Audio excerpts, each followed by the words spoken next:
Innal hamdalillah, segala puji bagi Allah Subhanahu wa taala.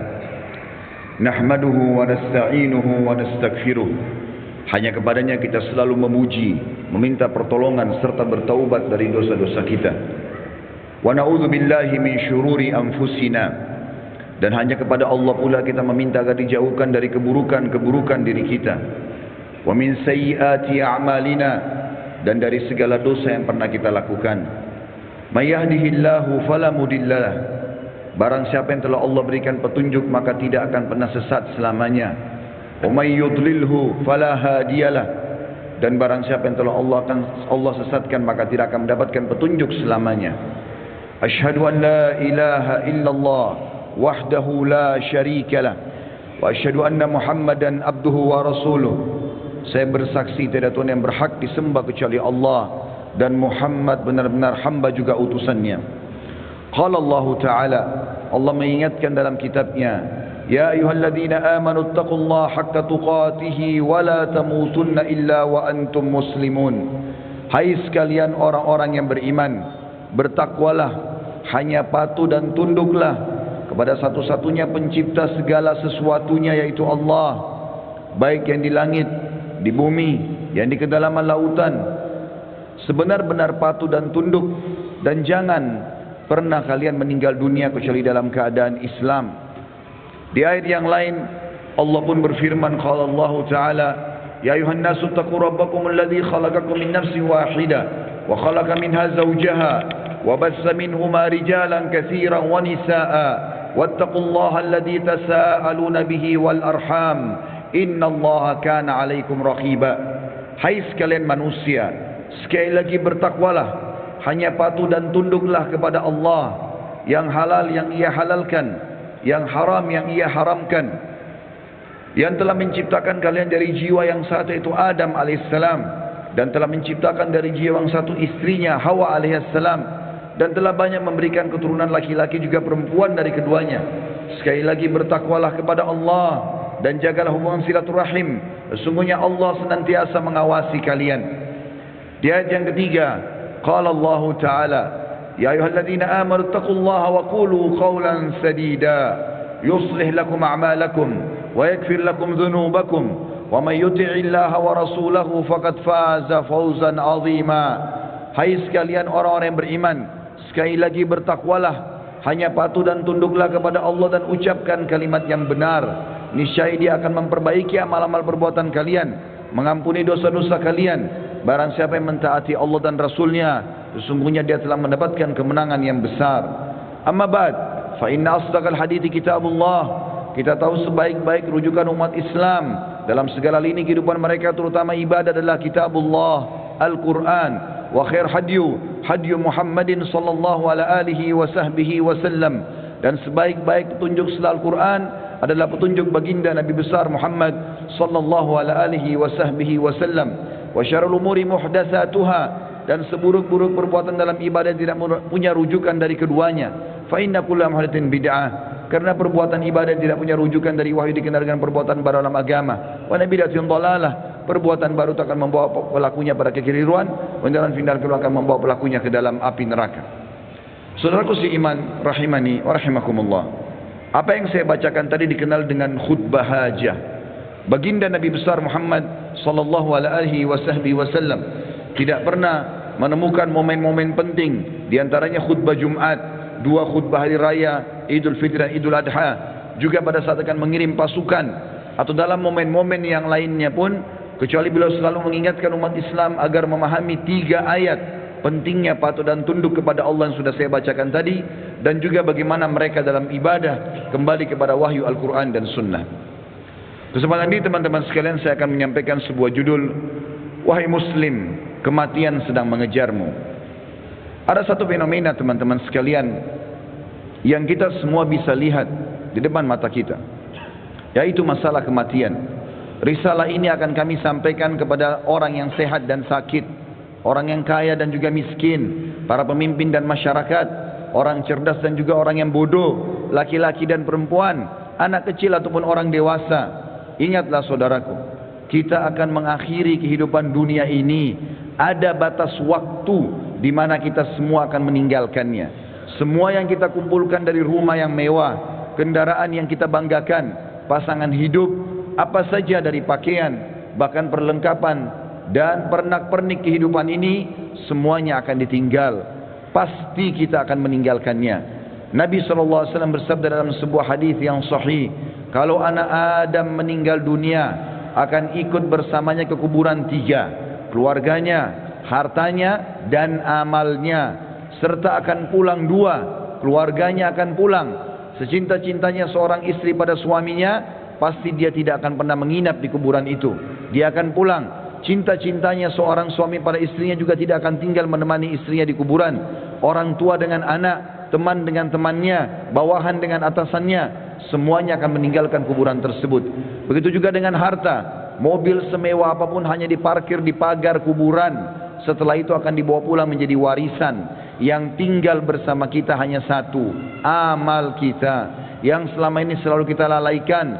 Mikrofon masjid dengan keras, panggilan dari Allah, hayya 'alas shalah, hayya 'alal falah, ayo salat, ayo menuju kepada kemenangan, kita lalaikan. Orang miskin yang mengetuk-ngetuk kaca mobil di sebelah rumah orang miskin tidak makan, mengulurkan tangannya, lalu syaitan membisikkan kuping kita mengatakan orang itu masih muda, masih kuat, lalu kita mengiyakan syaitan sehingga kita tidak mengeluarkan sedekah tersebut.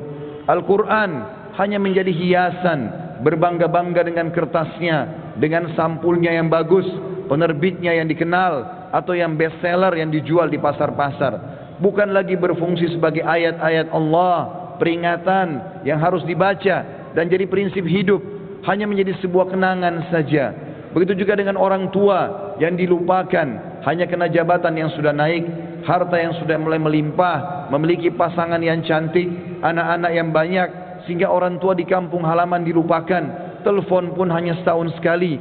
Tidak ada lagi kejar pahala dan surga dari kedua orang tua. Padahal seorang salafus saleh pernah menemukan salah satu orang tuanya meninggal, lalu dia menangis terisak-isak. Kemudian murid-muridnya menanyakan, kenapa anda menangis? Kata dia, sungguh satu pintu surga sudah tertutup untukku, maka tertinggal satu lagi. Dan sekian banyak fenomena dalam kehidupan kita yang kita lalaikan, saudaraku seiman. Dengarkan dan renungi baik-baik bagaimana Allah mengingatkan dalam kitabnya tentang masalah hari pulang ini. Yang pertama, disebutkan di dalam Al-Quran surah Al-Baqarah ayat 281. Allah berfirman, dan kekal ditilawakan oleh orang-orang beriman sampai hari kiamat. A'udzu billahi minasyaitonir rajim. Wattaqu yawman turja'una fihi ila Allah, thumma tuwaffa kullu nafsin ma kasabat wa hum la yudhlamun. Takutlah kalian, persiapkanlah diri kalian, fikirkanlah baik-baik, masuk semua dalam makna wattaqu.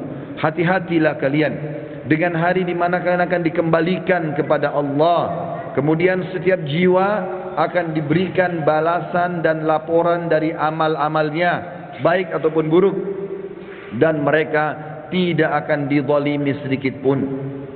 Kalau hari ini teman-teman kita melihat seseorang kerabat kita, teman sejawat kita, partner bisnis kita dibungkus dengan kain kafan dan meninggal, dan kita mengantar ke kuburan sebagaimana mungkin itu sudah pernah kita lakukan, maka satu waktu nanti kita yang akan diantar.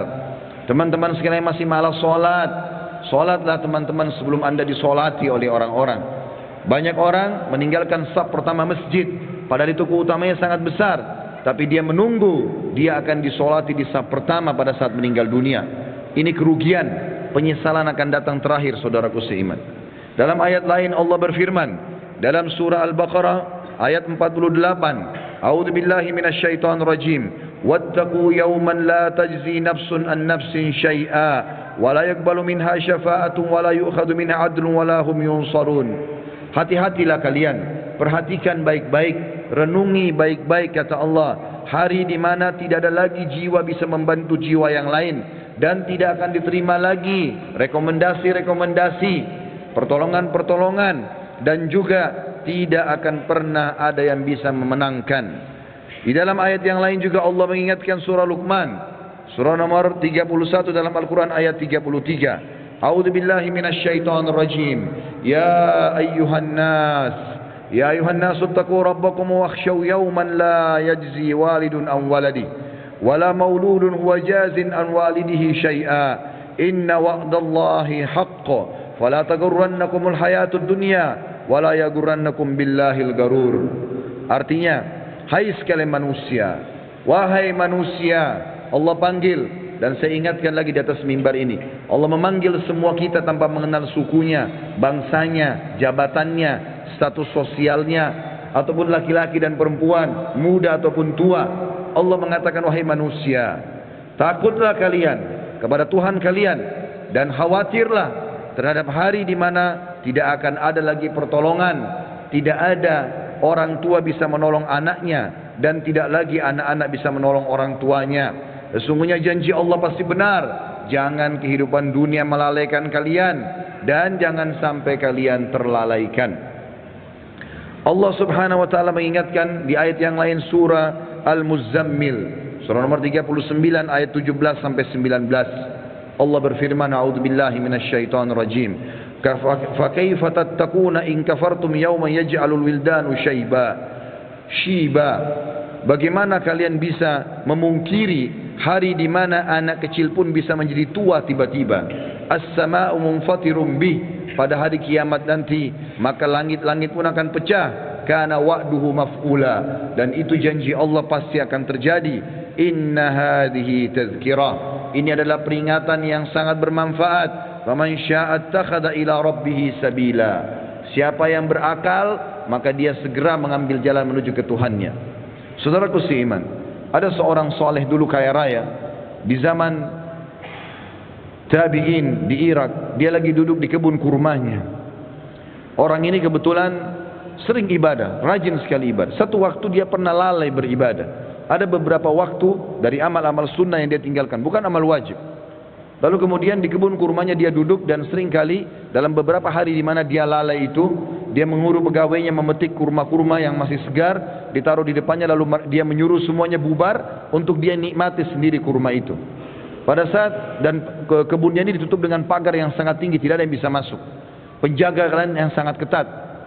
Maka pada saat dia lagi duduk menikmati kurma tersebut, tiba-tiba di depannya semak belukar ya bergerak seakan-akan ada orang. Maka dia sambil marah mengatakan, siapa kamu? Begitu beraninya kamu masuk ke dalam kebunku tanpa izin. Maka tiba-tiba keluar dari semak belukar tersebut orang yang dia tidak kenal. Lalu orang itu mengatakan, sesungguhnya aku adalah sosok yang tidak butuh izin untuk datang ke tempat siapapun. Aku sosok yang selalu ditakuti oleh seluruh raja-raja dan orang-orang yang membongkok atau menyombongkan diri. Aku sosok yang selalu kalau datang tidak pernah terlambat dalam menyelesaikan urusanku. Maka tiba-tiba orang soleh dan kaya ini menundukkan matanya yang tadinya melotot karena merasa marah, tiba-tiba dia ketakutan. Lalu dia mengucapkan kalimat, apakah Allah masih memberikan aku kesempatan untuk kembali? Maka dia pun, orang itu pun mengatakan, masih ada beberapa waktu untukmu, maka bertaubatlah. Tiba-tiba orang itu menangis, kemudian dia angkat kepalanya, orang yang tadi menyampaikan berita itu sudah hilang. Teman-teman sekalian, kita tidak butuh menunggu kita sakit masuk ke ruangan ICU baru mati. Kita juga tidak butuh teman-teman sekalian untuk menjadi tua dan ubanan semua rambut kita baru kita meninggal dunia. Kita tidak butuh tiba-tiba teman-teman stroke ataupun tubuh kita melemah atau kulit kita keriput baru kita meninggal dunia. Berapa banyak anak kecil yang masih muda pada saat ajalnya datang semuanya meninggal dunia. Mati fenomena yang tidak bisa kita menghindar darinya. Perhatikan baik-baik, Allah berfirman di dalam surah Al-Imran, surah nomor 3 ayat 185. A'udzu billahi minasyaitonir rajim. Kullu nafsin dha'iqatul maut wa innama tuwaffawna ujurakum yawmal qiyamah. Faman zuhziha 'anil nari wa udkhilal jannata faqad faz. Wa mal hayatud dunya illa mata'ul gurur. Semua yang bernyawa pasti merasakan kematian, dan mati adalah terlepasnya ruh dari jasad seseorang dan pindahnya dia ke alam abadi akhirat sana. Dan setiap jiwa akan diberikan balasan pada hari kiamat sesuai dengan amalnya. Maka siapa yang bisa diselamatkan pada hari kiamat dari api neraka, kemudian masuk ke dalam surga, sungguh dia telah beruntung. Ketahuilah, kehidupan dunia hanyalah kehidupan yang menipu belaka. Di dalam ayat lain, Allah mengingatkan juga dalam surah Al-Anbiya, wahai para olahragawan yang merasa badannya berotot, kuat, segar, atau orang-orang yang menjaga kesehatannya dengan vitamin yang mahal, tidak akan bermanfaat pada saat ajal datang. Wahai orang-orang yang merasa hartanya banyak, orang yang selalu memerintahkan banyak pegawainya. Sadarlah teman-teman sekalian, bahwasanya itu hanya sebentar. Semua ada pertanggungjawabannya. Allah mengingatkan dalam surah Al-Anbiya, surah nomor 21 ayat 35. A'udzubillahi minasyaitonir rajim. Kullu nafsin dha'iqatul maut wa nabluukum bisyarri wal khairi fitnah wa ilaina turja'un. Semua yang bernyawa pasti akan mati, dan kami menguji kalian dengan kebaikan dan keburukan sebagai fitnah. Maka kalian harus tahu, kalian akan dikembalikan kepada kami. Maksudnya kata ulama tafsir, kebaikan adalah dengan jabatan, dengan harta, dengan kelebihan paras wajah, fisik, pasangan hidup, keturunan yang banyak. Itu cobaan dari Allah subhanahu wa ta'ala. Bersyukur tidak? Digunakan dalam ketaatan kepada Allah atau tidak? Dia tunggangi enggak itu untuk panen pahala yang besar pada hari kiamat? Begitu juga kami uji kalian dengan keburukan. Keburukan juga datangnya penyakit, gangguan orang, semua melalui itu. Bersabar tidak? Sehingga akhirnya mendapatkan pahala yang maksimal pada hari kiamat. Di dalam ayat lain surah Al-Ankabut, surah nomor 29 ayat 57 juga Allah berfirman, A'udzubillahi minasyaitonir rajim. Kullu nafsin dha'iqatul maut, thumma ilaina turja'un. Semua yang bernyawa pasti akan mati. Sekuat apapun dia, sehebat apapun dia sembunyikan dirinya dalam sebuah bangunan yang besar, pasti dia akan mati dan akan dikembalikan kepada kami. Di dalam ayat lain Allah lebih jelas lagi menekankan masalah itu dalam surah An-Nisa. A'udzubillahi minasyaitonir rajim. Aynama takunu yudrikkumul maut walau kuntum fi burujim musyayyadah. Dimanapun kalian sembunyi, pasti mati akan datang kepada kalian, walaupun kalian sembunyi di dalam bangunan yang sangat kokoh. Dan terakhir ayatnya adalah Allah SWT mengingatkan dalam surah Jum'ah, ayat yang sudah sangat masyhur, surah nomor 62 ayat 8. A'udzubillahi minasyaitonir rajim. Qul innal mauta alladzi tafirruna minhu fa innahu mulaqikum. Tsumma turadduna ila alimil ghaibi wasyahadati fayunabbiukum bima kuntum ta'malun. Katakan hai Muhammad, sampaikan kepada semua manusia, terutama umatmu, mati yang selama ini kalian tidak mau kenang, tidak mau ingat, tidak mau punya persiapan, pasti akan mendatangi kalian. Kemudian kalian akan dikembalikan kepada zat yang maha mengetahui yang gaib dan juga yang nyata, dan akan memberitahukan kepada kalian apa yang telah kalian amalkan. Saudaraku seiman, ingat, ruangan ICU di rumah sakit hanya 2 atau 3, dan orang yang sedang berobat di rumah sakit lebih sedikit jumlahnya daripada orang yang berjalan di sebelah rumah sakit. Di pinggir jalan lebih banyak, artinya lebih banyak orang meninggal yang tidak sakit. Hati-hati. Berapa banyak orang yang muda, masih anak-anak sudah dipikul di geranda jenazah. Sadarlah teman-teman sekalian. Mati ini kalau selalu dikenang, dia akan jadi pengontrol dalam kehidupan. Maka kita hanya selalu tahu yang kita nikmati yang halal, yang kita kerjakan yang diperintahkan oleh Sang Pencipta Allah, dan semua yang haram, bahkan yang makruh pun akan ditinggalkan. Mati adalah pengawas yang sangat baik. Makanya kata Nabi SAW dalam sebuah hadis, kafa bil mauti dzakira. Cukuplah mati itu akan menjadi peringatan bagi orang-orang. Demikian juga kata Nabi SAW dalam hadis, mengingatkan kepada kita, melengkapkan ayat-ayat tadi yang saya bacakan. Di dalam sebuah hadis yang sahih kata Nabi SAW, akthiru dzikra hadimal lazzat. Ingatlah selalu dan perbanyak ya, mengingat sesuatu yang menghancurkan semua kenikmatan, yakni al-maut, atau itu adalah kematian. Fa innahu lam yadhkuruhu ahadun fi dhiqi min al-aishi illa wassa'ahu alaih. Tidak ada orang yang mengingat mati pada saat dia sedang sempit kehidupannya, lagi ada masalah besar yang dia hadapi, kecuali akan melapangkan hidupnya. Oh, ternyata saya akan mati. Maka penyakitnya jadi ringan, utang-utang yang berat pun jadi ringan, dan dia berusaha untuk menyelesaikan sebelum mati menyambutnya. Wala zakarahu fi sa'atin illa dayyakahu alaihi. Dan siapapun yang mengingat pada saat dia lagi lapang, maka dia pun akan berhati-hati menyempitkan semua celah-celah di mana dia bisa melakukan perbuatan yang haram. Dalam sebuah hadis yang lain kata Nabi SAW, kata Abdullah bin Mas'ud, pernah sekali bersabda, malulah kalian kepada Allah dengan sebenar-benar malunya. Kata Abdullah bin Mas'ud, kami malu kepada Allah ya Rasulullah. Kata Nabi SAW, bukan itu yang aku maksudkan, tetapi siapapun yang berusaha benar-benar menjaga kepalanya dan apa yang ada di isinya, dan juga perutnya dan apa yang akan dia masukkan, beserta juga menjaga lisannya dan meninggalkan perhiasan dunia ini yang haram, yang tidak Allah halalkan, dia berusaha mencari yang haram, maka dia telah malu kepada Allah dengan sebenar-benarnya. Dan Nabi SAW, teman-teman sekalian, pernah mengantar jenazah atau melihat ada jenazah diantar oleh para sahabat. Kemudian Nabi SAW menanyakan apa yang mereka kerjakan, lagi ngerumun. Kata para sahabat, menggali kuburan ya Rasulullah, akan masukin jenazah. Maka kata para sahabat, tiba-tiba kami lihat Nabi SAW bersegera ke sana. Kemudian duduk di depan liang lahat tersebut, lalu meletakkan lutut beliau ke tanah. Lalu saya pun datang, kata Al-Bara ibn Azib radhiyallahu anhu, perawi hadis ini, saya pun datang lalu menanyakan, kenapa ya Rasulullah? Maka saya melihat Nabi SAW tidak menjawab dan meneteskan air mata sampai tanah itu basah. Lalu beliau mengatakan, wahai saudara-saudaraku, untuk ini kalian harus punya persiapan. Hasan Basri rahimahullah, seorang ulama tabi'in, pernah mengantar jenazah. Lalu dia berzikir. Sambil berzikir, ada seorang anak muda di sebelahnya bertanya kepadanya, lagi ngantar jenazah, wahai imam, kalau imam itu kita kiai sekarang, wahai imam, kenapa anda berzikir? Sampaikan kepada saya, bukankah kita lagi ngantar jenazah? Kata beliau, wahai anak muda, berzikir ya, atau diamlah, karena sungguhnya yang sedang kita antar sudah tidak bisa berzikir lagi. Juga Uwais Al-Qarni pernah berkata, wahai penduduk Kufa, salah satu tabi'in yang masyhur, yang kata Nabi SAW, afdal tabi'in adalah Uwais Al-Qarni, seorang yang sangat saleh dan berbakti pada ibunya. Dia mengatakan, wahai penduduk Kufa, kota yang dia meninggal di sana, sesungguhnya kalau kamu sedang tidur, kamu sedang berbantalkan kematian. Oleh karena itu, kalau kamu masih sempat bangun, maka ketahuilah kau satu waktu tidak akan bangun lagi. Begitu juga dengan Al-Lubaydi. Al-Lubaydi ini seorang tabi'in yang meriwayatkan tentang Abu Ishaq rahimahumullah. Dia mengatakan, aku selalu melihat Abu Ishaq mengeluarkan dari kantongnya sekertas-kertas, selalu membaca. Setiap habis sholat dibaca sama dia. Saya tidak pernah nanya selama hidupnya. Dan pada saat dia meninggal, saya pun mendapatkan kertas itu di kantongnya, lalu saya membaca. Ternyata isinya adalah, wahai Abu Ishaq, perbaguslah amalanmu, sesungguhnya ajalmu telah dekat. Wahai Abu Ishaq, perbaguslah amalmu, sesungguhnya ajalmu sudah dekat.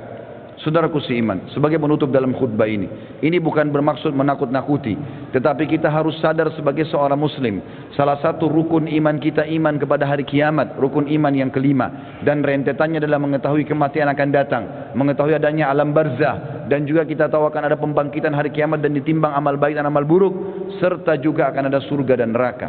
Ini penentuan terbaiknya adalah pada saat sekarang kita masih hidup. Jangan terus-menerus lalai. Cukuplah yang telah berlalu. Kata para ulama, kalau yang berlalu adalah kebaikan, bersyukurlah dari amal soleh. Kalau perbuatan buruk, maka bertaubatlah. Kalau seandainya yang sedang kamu lakukan, kalau kamu masih hidup hari ini, perbaikilah amalmu hari ini. Dan hari esok kau hanya bisa membuat program. Oleh karena itu teman-teman sekalian, hati-hatilah dengan masalah-masalah seperti ini. Sebaiknya setiap muslim harus sadar, memperbanyak mendalamkan ilmu agama dan beramal soleh, serta bertobat dari dosa-dosanya. Aqulu qauli hadza, saya sudah mengucapkan perkataan ini, wa astaghfirullah li wa lakum, dan saya beristighfar kepada Allah dan mengajak jemaah istighfar kepada Allah. Innahu huwal ghafurur rahim, sesungguhnya dia maha menerima tobat hamba-hambanya dan juga maha pengasih.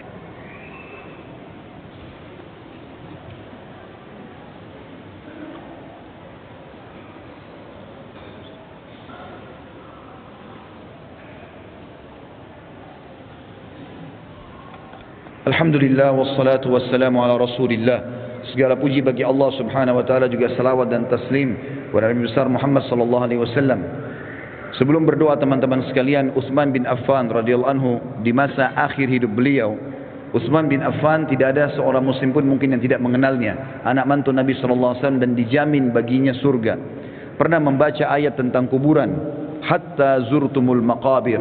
Kemudian beliau menangis, meneteskan air mata sampai pipinya semua basah, jenggotnya basah, dan Qur'annya pun yang dia pakai baca basah. Sampai karena tidak tahan lagi dia pingsan. Istrinya datang membangunkan, tidak bisa bangun. Lalu istrinya memanggil beberapa sahabat yang masih hidup waktu itu, kemudian mengatakan, coba lihat Utsman. Mereka pun datang membangunkan, tidak bangun. Sampai dipercikan air berulang kali, barulah Utsman bangun. Lalu ditanya oleh beberapa sahabat, wahai Utsman, kenapa anda sampai pingsan baca Al-Quran? Kata dia, saya membaca ayat tentang kuburan, maka saya pun ketakutan. Maka kata orang-orang di sekitarnya, apakah kamu takut sementara kamu ini siapa? Anak mantu Nabi SAW, dapat jaminan surga, dan sudah banyak sekali hadis yang merupakan keutamaan kamu.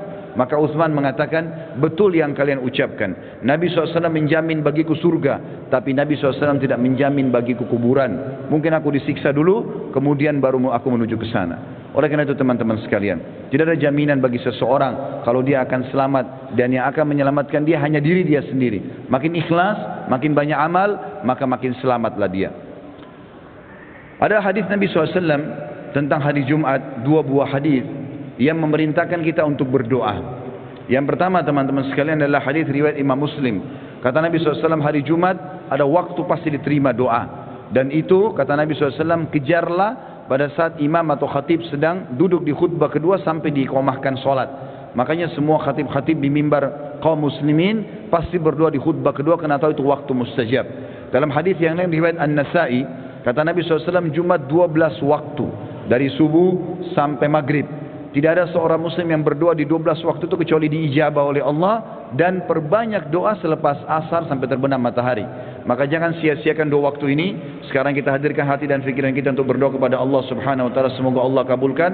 Dan sebentar selepas asar sampai menjelang maghrib, maka berdoalah dan sampaikan hajatmu hai saudaraku kepada Tuhanmu, karena Tuhanmu Maha Pengampun dan Maha penerima taubat hamba-hambanya. Alhamdulillahi Rabbil Alamin. Kami memuji-Mu ya Allah sebagaimana layak Kau dipuji sebagai pencipta. Kami tahu dan yakin Engkau sedang melihat kami kerana Engkau Maha melihat, mendengar kami kerana Engkau Maha mendengar, dan mengetahui semua niat dan gerak-geri kami kerana Engkau Maha mengetahui. Kami tidak berkumpul di rumah-Mu ini ya Allah kecuali untuk menjalankan salah satu perintah-Mu. Maka terimalah amal ini dengan pahala yang sempurna. Ya Allah, terimalah seluruh amal-amal kami yang telah kami lakukan dari awal kami balik, semuanya dengan pahala yang sempurna. Begitu pula yang sedang kami kerjakan, begitu juga yang akan kami kerjakan sampai menjelang ajal datang nanti. Begitu juga dengan amal kedua orang tua kami dan seluruh kerabat kami. Ya Allah, ampunilah kami, kedua orang tua kami, seluruh kerabat kami, muslimin dan muslimat, mukminin dan mukminat, yang hidup dan juga yang sudah meninggal. Ya Allah, kami mohon kepada-Mu agar Engkau menjadikan negeri kami Indonesia negara yang aman, tentram, damai. Seluruh umat Islam di bawah naungan ukhuwah Islamiyah, diangkat perselisihan di antara mereka, dan dalam ibadah mereka kembali kepada wahyu Al-Quran dan Sunnah. Dan karuniakan kami ya Allah pemimpin-pemimpin muslim yang adil, yang kembali kepada Al-Quran dan Sunnah, meninggikan agama-Mu ya Allah, dan menyebarkan keadilan serta kemakmuran di tengah-tengah masyarakat. Lunasilah utang negeri ini, dan jadikanlah negeri kami negeri yang makmur, tentram, dan menjadi contoh bagi negara-negara yang lain. Dan kami mohon kepada-Mu ya Allah agar Engkau menolong saudara kami di Palestina, di Syria, di Yaman, di Irak, di Myanmar, di Ahsa, dimanapun mereka berada sedang tertindas. Ikhlaskan niat mereka, terima para syuhada mereka, muliakan Islam di tangan mereka dan tangan kami semua, serta ikut sertakan kami bersama mereka di pahala, baik dengan doa, dengan harta, juga dengan jiwa kami. Dan ya Allah, satukanlah kami semua yang hadir di majlis ini di Jumat yang mulia ini di surga Firdaus-Mu tanpa hisab. Wa sallallahu nabiyana Muhammadin walhamdulillahi rabbil alamin. Inna Allah ya'muru bil adli wal ihsan. Ketahuilah saudaraku seiman, Allah selalu menyuruh kita berbuat kebaikan dan keadilan. Wa yanha 'anil fahsya'i wal munkari wal baghi. Allah larang perbuatan mungkar, keji dan maksiat. Ya'idzukum la'allakum tadhakkarun. Itu peringatan dari Allah, jadikan sebagai pegangan hidup kalian. Fadhkurullahal azim yadhkurkum. Ingat selalu Allah, Allah akan ingat kepada kalian. Washkuruhu ala ni'ami yazidkum. Syukuri nikmatnya, dia pasti akan tambah. Wala dzikrullahi akbar. Mengingat Allah ada amal yang paling besar. Wa aqimis shalah, dan dirikanlah salat.